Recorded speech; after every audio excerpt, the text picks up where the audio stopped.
Bienvenue dans les infos de Droopix, le seul journal où le monde funky et déluré de la pop culture décrypte les découvertes fascinantes et incroyables des neurosciences. C'est parti pour une bonne dose de neuropop culture.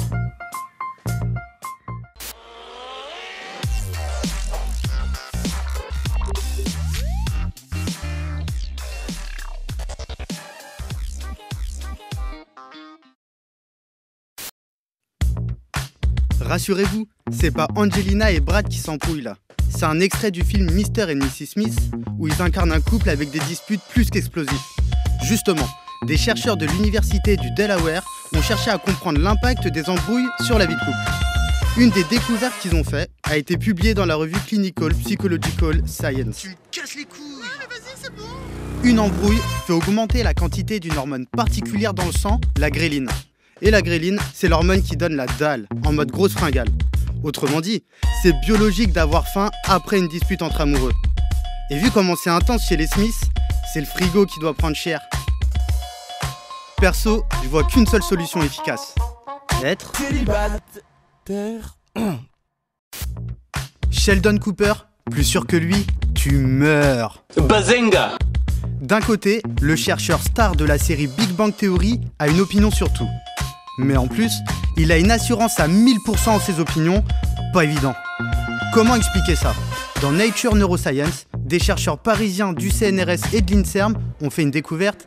C'est la même région du cerveau qui contrôle et la naissance des opinions et la confiance qu'on attribue dans ces opinions. Cette zone, c'est le cortex préfrontal dorsomédian. Et on peut penser que cette zone doit être hyperactive chez Sheldon, puisque non seulement il a une grosse confiance, mais en plus il a des opinions bien tranchées. Mais fais attention, une grosse confiance et des opinions bien tranchées n'empêchent pas de dire tout un tas de conneries. Tu penses que Donald est feignant ? Eh bien je peux te dire que c'est pas exact, grâce à une étude menée par 31 labos collaborations pour observer le lien entre la quantité de travail hebdomadaire et le risque d'AVC.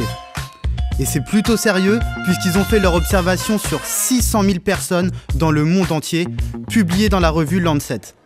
Ce qu'ils ont vu, c'est que quand tu bosses plus de 41 heures par semaine, t'as 10% de risque en plus de développer un AVC.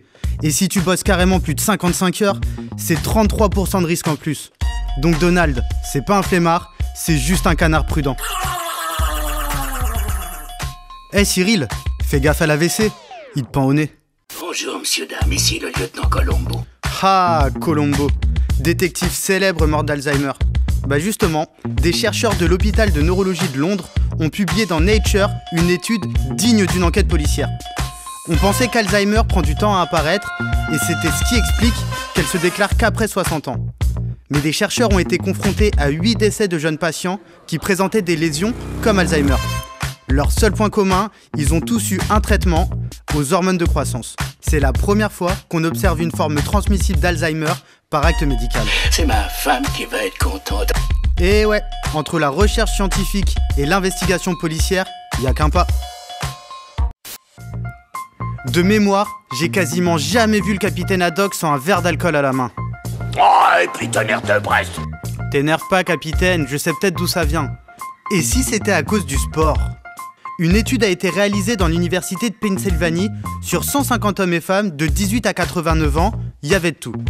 Ce qu'on apprend dans la revue Health Psychology, c'est que les jours où les personnes ont fait du sport, elles consommaient plus d'alcool et sans pour autant en consommer en excès. Vu comme ça, bah peut-être qu'Archibald en fait il faisait tout simplement beaucoup de sport et c'est ce qui explique qu'il buvait de l'alcool. Je dirais même plus! Bon ok, qu'il buvait beaucoup trop d'alcool. Les chercheurs expliquent ce lien entre le sport et l'alcool par le circuit de la récompense. Et c'est ce même circuit de la récompense qui est impliqué dans la dépendance aux drogues. Mais dis-moi pas que c'est pas vrai! Check notre sujet sur l'addiction histoire de capter tout ça. Dans La Mouche, film d'horreur à l'ancienne, on voyait un chercheur se téléporter dans le cerveau d'une mouche. On n'y est pas encore, mais des chercheurs de l'université de Northwestern aux USA ont réussi à lire dans le cerveau d'une mouche. Pour ça, ils ont créé une mouche génétiquement modifiée. Chacun de leurs neurones possède désormais une molécule fluorescente, et cette molécule fluorescente s'active quand le neurone est traversé par l'influx nerveux. Les chercheurs peuvent donc lire le chemin de pensée d'un insecte en observant tout simplement quels neurones s'activent quand. Bon, le cerveau d'une mouche, c'est juste 100 000 neurones. Notre cerveau, c'est 100 milliards de neurones. Mais un jour, on pourra sûrement faire la même chose chez l'homme. Bienvenue dans Futurama, mon pote. Mais qu'est-ce que tu nous fais là? Pourquoi tu t'incrustes? C'est sur cette touche de science-fiction que s'achève la seconde édition des infos de Droopix. T'as kiffé?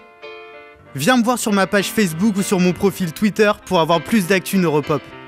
D'ailleurs, un neuroscientifique s'est pris pour Charlie et Lulu.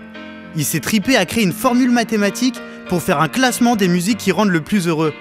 Selon lui, c'est Don't Stop Me Now de Queen. Bon, son truc est pas très sérieux. T'aurais mis quoi, toi, à sa place? Dis-nous quelle est ton équation. Quand je suis content, je vomis. Et là, je suis hyper content. Ouais, ou dis-nous direct quel est le son qui te donne le plus la pêche. Parce que toi aussi t'es un chercheur neuropote. Et ouais, donc cherche, clique, aime, partage, commente même s'il faut, mais fais ce que t'as envie. Et ouais neuropote, c'est ça, la neuropop culture. Ouh, ouais.